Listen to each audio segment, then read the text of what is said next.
Hi guys, Know the Art here with another speed paint, speed illustration. I don't know what these will be called. If you want to let me know if there's a different term. I feel like speed paint isn't correct, but maybe it is. Who can really say? But as you can see today, we are looking at Artemis. I told you guys Artemis is my favorite goddess, and I'm so excited that I got to draw her and do a digital piece about her, and I have to say I'm really proud about this piece.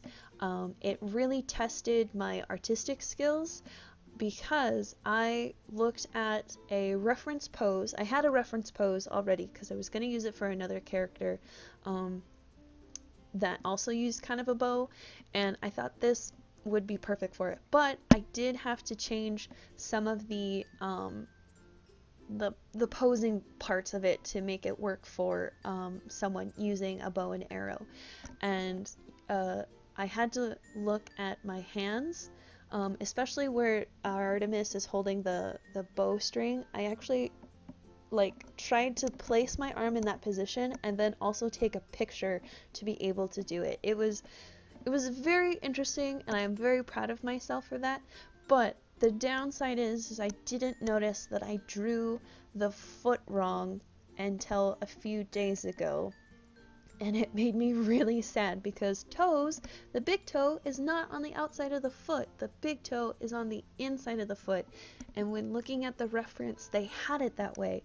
So really make sure you understand human anatomy when you're looking at references, because sometimes references don't get the anatomy right. They may scribble it out because they don't understand it quite right, but you should be taking pictures of your own feet. I had to look at my feet for so long to figure this out. I don't have a recording of the process for drawing in the new feet, but I will have it posted on Instagram probably before this video comes out. So if you want to take a look at my Instagram page for this piece, you'll see the difference in it. But I will say it was quite the struggle to match up the foot alignment with what I already had done.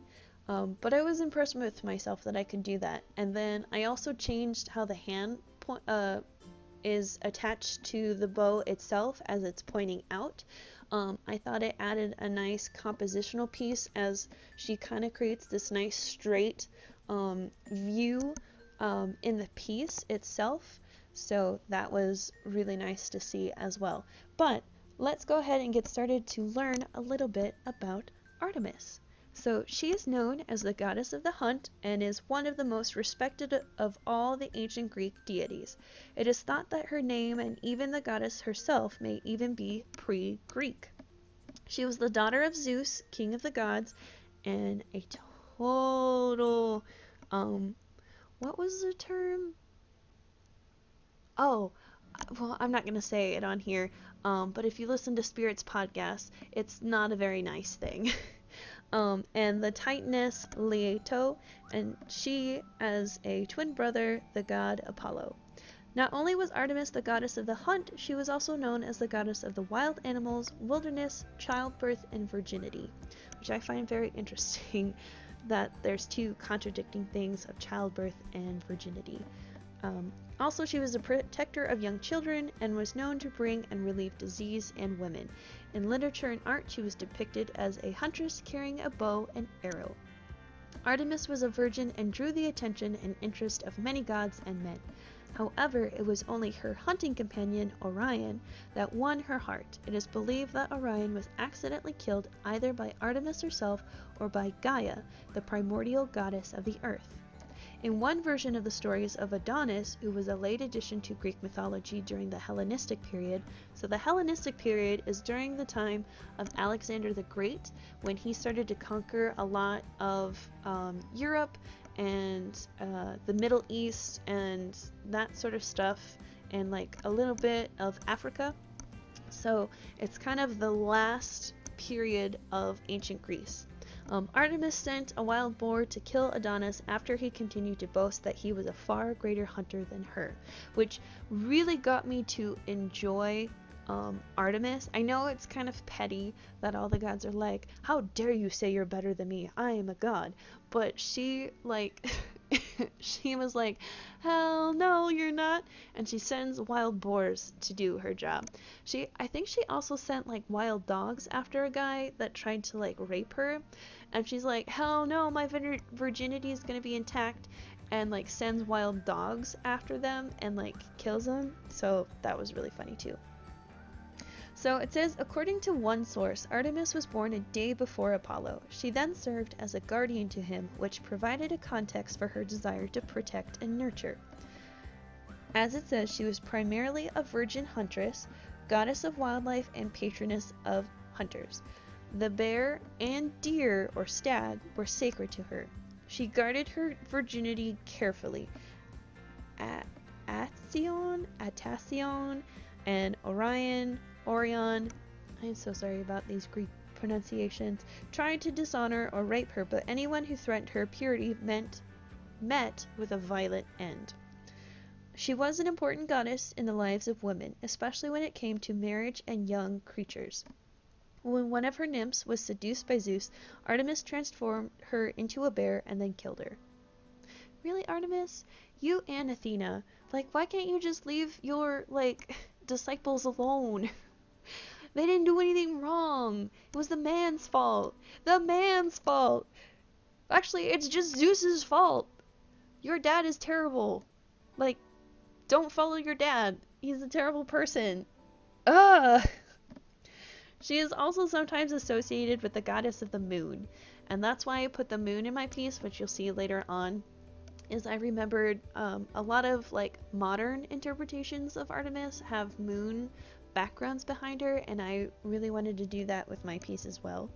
Artemis acted out in anger whenever her wishes were disobeyed, especially if anyone transgressed against the animals that were sacred to her, like the bear and the deer, which we kind of see with Adonis, as that I said earlier. She punished Agamemnon, for example, when he killed a stag in her sacred grove. So there you go. Artemis appealed to Zeus to grant her eternal virginity. Apollo and Artemis teamed up to kill the children of Niobe. Niobe bragged that she had birthed more children than Leto, the mother of Apollo and Artemis. The twins then hunted her children and killed them with their bows and arrows. That's a little excessive. Like, also, why would you brag that you have more children than a god? Like, is that really something to brag about? Is that something important? Maybe that's just me because I don't want to have children. Like, that's a lot of childbirth to go through, especially if you're trying to beat out a god or a goddess on children. Artemis was worshipped wildly in Greece, but only as a secondary deity. A temple built in her honor became one of the 7 wonders of the ancient world. At least 2 festivals were celebrated in her honor. One is Artemis Baronia, I am so sorry if I say these wrong, and the Festival of Artemis or Thea. Homer referred to her as a mistress of wild animals. Artemis spent most of her time roaming the forest with her nymphs. She was described as both hunting animals and protecting them. She armed herself with a bow and arrows made by Hephaestus and the Cyclops. In art, Artemis is often accompanied by a stag or a hunting dog. I was not going to draw in a hunting dog or a stag. I'm not great at drawing animals. I know. You should, like, practice and stuff. I really don't want to practice. And that's okay. Sometimes there's just things that you don't want to draw. And maybe later on I'll practice drawing animals in my sketchbook, but I just wanted to have this piece about Artemis herself, her being a huntress, an archer, and then to give kind of a background with the moon itself. So that's why I didn't have it in there. But I did look at one of her statues from ancient times that had her kind of holding kind of a really small baby stag, and she's pulling out an arrow from her quiver.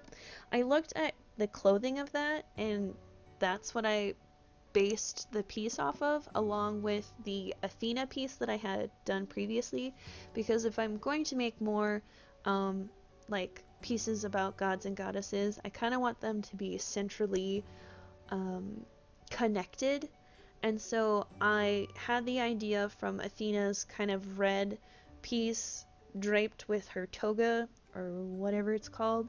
And so I gave Artemis blue to give her more of a cool color, dealing with the moon, that sort of stuff. Athena deals with more war, so I gave her kind of a warmer tone. And then in the statue, she is wearing kind of a shorter, like, toga-like outfit.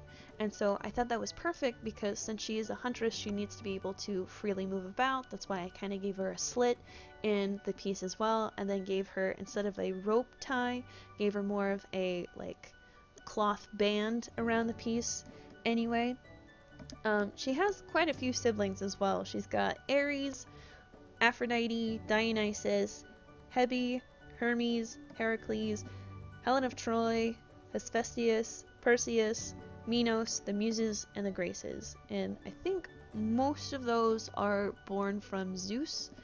Her Roman name is Diana, which, now looking at it with the black hair, this totally reminds me of Wonder Woman, and maybe that's what I was kind of going for, especially with the little blue crown kind of thing that I had it on top. But in the statue that I looked at, she was definitely had that kind of crown piece, and maybe that's what the creator of Wonder Woman went for as well. I mean, Wonder Woman is based upon Amazonians and Greek mythology.